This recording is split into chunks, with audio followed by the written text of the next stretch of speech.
Ce n'est pas un hasard, écrit le pape François dans la bulle d'indiction du jubilé à venir, si le pèlerinage est un élément fondamental de tout événement jubilaire. Se mettre en marche est caractéristique de celui qui va à la recherche du sens de la vie. Le pèlerinage à pied est très propice à la redécouverte de la valeur du silence, de l'effort, de l'essentiel. L'année prochaine encore, les pèlerins de l'espérance ne manqueront pas, écrit-il, d'emprunter des chemins anciens et modernes pour vivre intensément l'expérience jubilaire. Dans la ville même de Rome, il y aura aussi des itinéraires de foi, en plus des traditionnels itinéraires des catacombes et des 7 églises ou des 4 basiliques papales. Transiter d'un pays à l'autre, comme si les frontières étaient abolies, passer d'une ville à une autre, dans la contemplation de la création et des œuvres d'art, permettra de tirer profit des expériences et des cultures diverses pour porter en soi la beauté qui, harmonisée par la prière, conduit à remercier Dieu pour les merveilles qu'il a accomplies. Les églises jubilaires, le long des itinéraires et dans l'Ourps, la ville, Rome, seront des oasis de spiritualité où l'on pourra se rafraîchir sur le chemin de la foi et s'abreuver aux sources de l'espérance, avant tout, en s'approchant du sacrement de la réconciliation, on en parlait la semaine dernière, point de départ irremplaçable d'un véritable chemin de conversion. Dans ce même texte, Spes non confundit, le pape rappelle que le sanctuaire de Notre-Dame de Guadalupe à Mexico s'apprête à célébrer encore un jubilé. Bon, en 2031, on a le temps. Le 500e anniversaire de la première apparition de la Vierge. Par l'intermédiaire du jeune Juan Diego, la Mère de Dieu faisait parvenir un message d'espérance révolutionnaire qu'elle répète encore aujourd'hui à tous les pèlerins et aux fidèles. Ne suis-je pas ici, moi qui suis ta mère ? Un message similaire est imprimé dans le cœur de nombre de sanctuaires mariaux à travers le monde, destination d'innombrables pèlerins qui confient à la Mère de Dieu leurs inquiétudes, leurs peines, leurs espérances. En cette année, rappelle le pape François, année jubilaire, les sanctuaires doivent être des lieux saints pour l'accueil et des espaces privilégiés pour susciter l'espérance.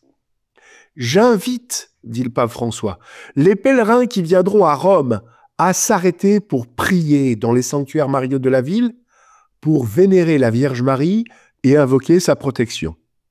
Je suis sûr que tous, en particulier ceux qui souffrent et sont affligés, pourront faire l'expérience de la proximité de la plus affectueuse des mamans, qui n'abandonne jamais ses enfants, elle qui est, pour le saint peuple de Dieu, un signe d'espérance assurée et de consolation. Jean-Christophe Ruffin, l'écrivain, décrit dans Immortelle randonnée son propre pèlerinage vers Compostelle. Parenthèse amicale, si vous aimez lire, je vous conseille tout Ruffin. Si vous ne le connaissez pas encore et que vous aimez lire, quelle chance! À mesure d'un livre par semaine, vous en avez pour plus d'1 an. Chaque fois que l'on m'a posé la question, dit Jean-Christophe Ruffin, pourquoi êtes-vous allé à Santiago? J'ai été bien en peine de répondre. Car le chemin a pour effet, sinon pour vertu, de faire oublier les raisons qui ont amené à s'y engager. On est parti. Voilà tout. En marche. En avant. À pied. Cela aide à découvrir que la pénitence entre par la pointe des pieds, justement. C'est-à-dire tout doucement, insidieusement, mais très profondément. Ce furent des heures vertes, décrit Ruffin, comme les pâturages d'altitude et des nuits bleues comme le ciel d'acier qui recouvraient ces paysages. La pureté des sources qui désaltèrent au moment où l'on a soif, le moelleux blond des pins de village, la douceur troublante du vent qui glisse ses doigts dans la chevelure raidie de poussière du marcheur, tout est entré en moi avec force, sans la médiation d'une pensée, sans l'ombre d'un sentiment, d'une impatience ou d'un regret. Et là, dans ces splendeurs, le chemin m'a confié son secret. Il m'a glissé sa vérité qui est tout aussitôt devenue la mienne. Le pèlerinage ne dit rien de Dieu, mais permet d'en approcher l'existence. Il délivre des tourments de la pensée et du désir, il met le moi en résonance avec la nature.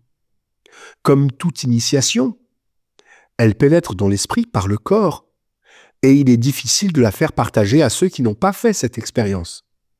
Certains, revenant du même voyage, n'en auront pas rapporté la même conclusion.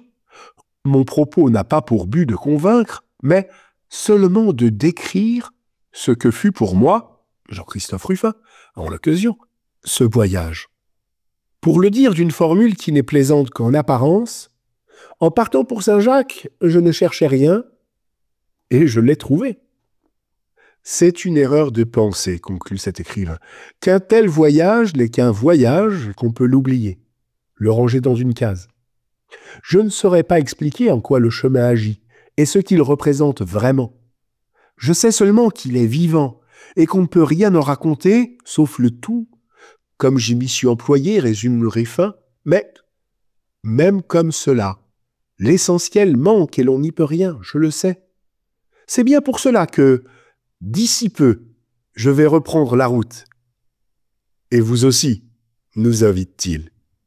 Le jubilé 2025, proclamé par le pape François, porte le thème « Pèlerin d'espérance ». Il invite les fidèles à entreprendre un voyage spirituel et à se rapprocher des valeurs de paix, de réconciliation et de miséricorde. Droit au but, comme disent les Marseillais. Le catéchisme de l'Église catholique recommande fortement les pèlerinages, expliquant leur importance spirituelle. Je cite : « Les pèlerinages évoquent notre marche sur terre vers le ciel. Ils sont traditionnellement des temps forts de renouveau de la prière. Les sanctuaires sont, pour les pèlerins en quête de leur source vive, des lieux exceptionnels pour vivre en exil les formes de la prière chrétienne.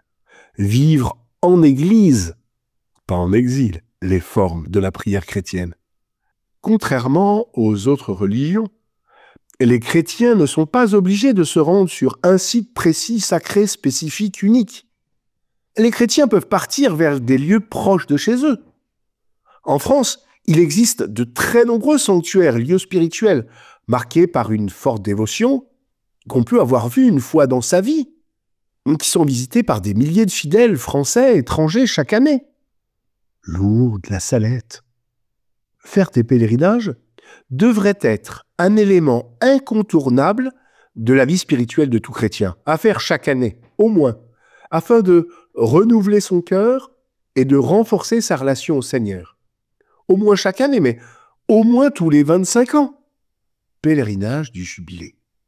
Partir en pèlerinage, même en voiture, en train, en avion, dans le sanctuaire voisin ou à l'autre bout du monde, permet d'approfondir sa foi et sa relation au Seigneur. Le voyage pour la rencontre. Bon.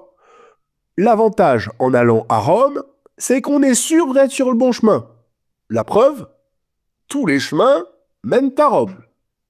C'est important de suivre le bon chemin. Saint Augustin le résume. Il vaut mieux suivre le bon chemin, même en boitant, que le mauvais d'un pas ferme. Suivons donc celui qui est le chemin lui-même.